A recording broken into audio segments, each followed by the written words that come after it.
Il y a fort longtemps vivait un prophète aussi bon que puissant, nommé Élisée. Il voyageait inlassablement pour témoigner de l'amour de Dieu et porter secours à ceux qui en avaient besoin. Un jour, une femme vint trouver Élisée. Elle était en larmes et terrifiée. « Je vous en prie, monsieur, » l'implora-t-elle.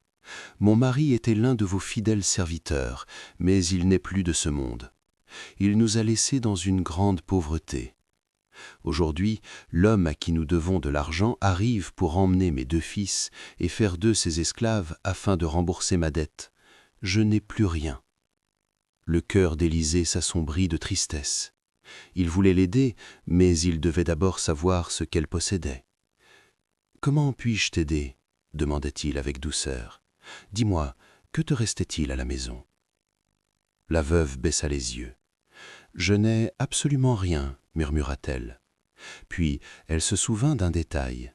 « Enfin, il ne me reste qu'un tout petit flacon d'huile d'olive, c'est tout. » Le regard d'Élisée s'illumina. « C'est parfait, » dit-il. « C'est assez pour un miracle.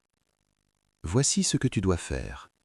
Rentre chez toi et demande à tous tes voisins de te prêter quelque chose de très spécial. »« De quoi s'agit-il » demanda la femme. « Demande-leur des vases vides. Pas seulement 1 ou 2.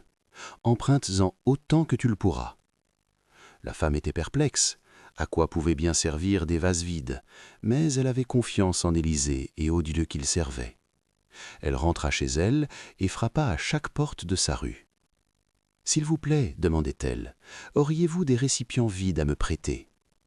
Ses voisins, intrigués, lui donnèrent toutes sortes de contenants, de grandes jarres, de petites cruches et tout ce qu'ils trouvaient. Bientôt, sa maison fut remplie de vases vides. Élisée lui dit alors, « Maintenant, entre dans ta maison avec tes 2 fils et ferme la porte derrière vous. » Ce miracle devait être un secret précieux entre sa famille et Dieu. À l'intérieur de la petite maison, une fois la porte close, la veuve saisit son petit flacon d'huile d'olive. Ses fils lui apportèrent la plus grande jarre vide. La mère pencha son flacon et commença à verser. Glou, glou, glou. L'huile dorée s'écoula et ne s'arrêta plus. Elle remplit la première jarre jusqu'au bord.